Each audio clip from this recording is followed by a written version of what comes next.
someone surreptitiously took a picture of you getting into Jiang's car and altered it to make it appear as though a man was keeping her. This sparked a wave of malicious rumors that threatened everything you had worked so hard to achieve.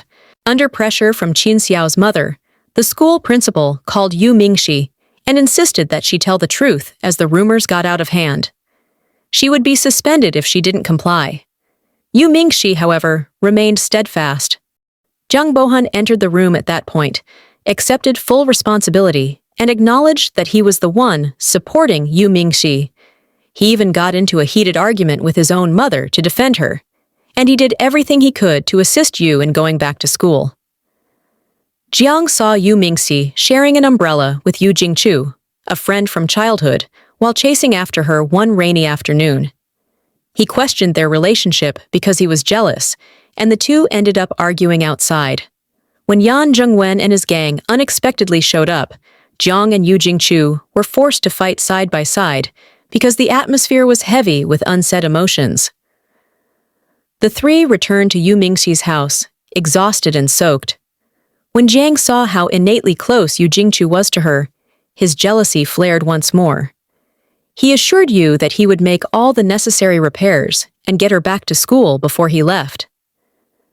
Yu's mother and let Yu Jingchu stay at their house for a while after learning that he was staying close for sports school. Wang Chunyan followed Qin Suji to the hospital while feigning illness, only to find out that he was concealing a leg injury. She consented to keep it confidential in return for him going to therapy on a regular basis. Simultaneously, Zhang Bohan discovered the rumor's source. Yan Zhengwen had altered a picture to deceive Qin Xiao. He went up to Qin and requested that she clear Yu Mingxi's name. Reluctantly, Qin Xiao consented, but only under one requirement. Zhang had to take her out on a date. They happened to run into Yu Jingchu and Yu Mingxi jogging together during that outing. The four looked at each other, tense and heartbroken, each of them hurting in silence. Later that evening, Yu Jingchu and Yu Mingxi sat by the river and candidly discussed everything, including her dreams, her fears, and the bravery she needed to begin anew. They encouraged one another by yelling their frustrations into the sky under the moonlight. Jiang rushed to Yu Mingxi's house to explain everything after concluding his deal with Qin Xiao, only to discover her ecstatic that her suspension had been lifted.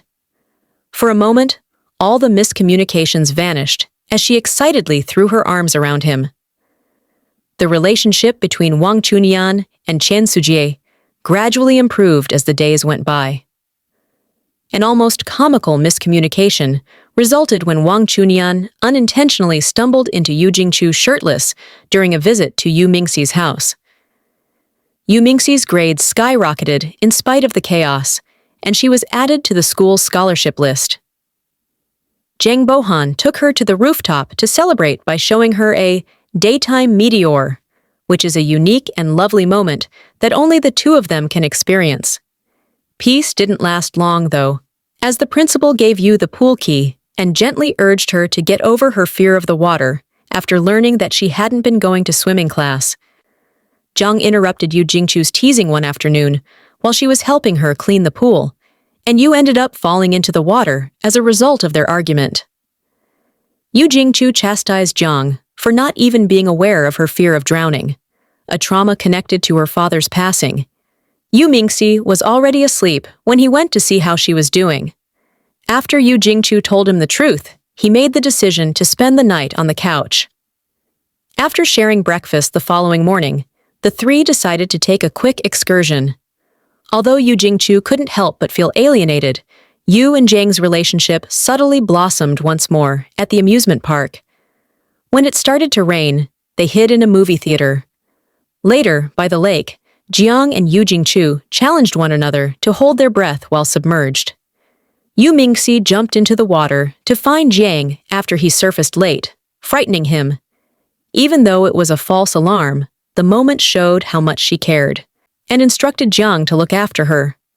After helping her get over her fear of the water, Jiang and Yu started spending more time together, and soon after, he asked her to be his partner for the next campus dance. Yu gladly concurred. Angry at being replaced, Qin Xiao made fun of Yu's lack of dancing skills, While Yu Jingchu surreptitiously saved up money from his sparring job to purchase Yu new dance shoes, Jiang started teaching her ballroom moves. Yan Zhengwen's men delayed Jiang on the night of the dance, so Yu Jingchu had to escort Yu in his place. In her resentment, Qin lent Yu a necklace merely to make her look bad. For what seemed like an eternity, Yu waited for Jiang. He rushed in, still wearing casual clothes, breathless and soaked, and took her hand just as she was ready to leave. Everyone cheered as the two started dancing in perfect unison. In front of the audience, Qin Xiao planted a desperate and envious kiss on Yan Jingwen, while Yu Jingchu, battling through pain, went back into the ring. Jiang attempted to express his feelings after the dance, but Yu Jingchu's unexpected arrival interrupted him. More tension resulted from a mismatch over the dance shoes, and Yu Jingchu engaged in another vicious altercation to defend Yu Mingxi when debt collectors showed up.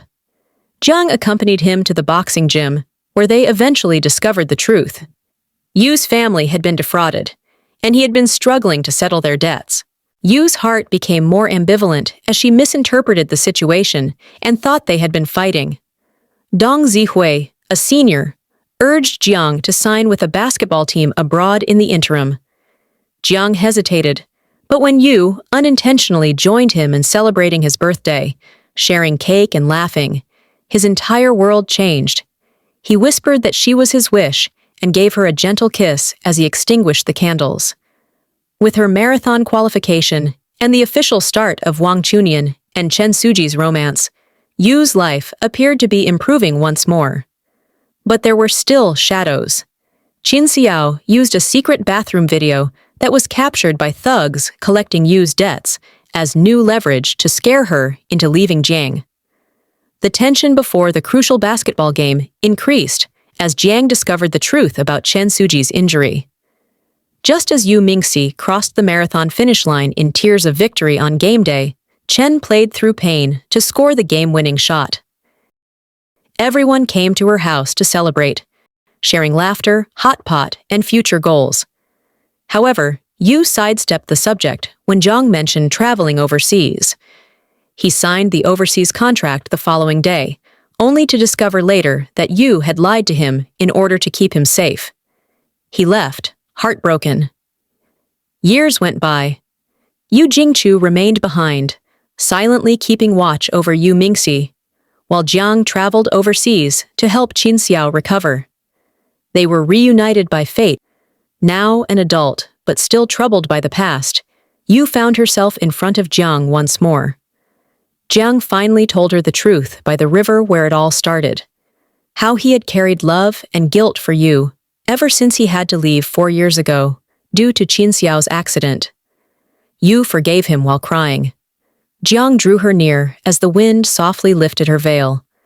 They finally embraced after years of being apart, miscommunication, and suffering, and they would never want to let go again. That's all for today's video. You found it interesting, and if you enjoyed this recap, give it a like and subscribe to my channel. I'll see you in the next video.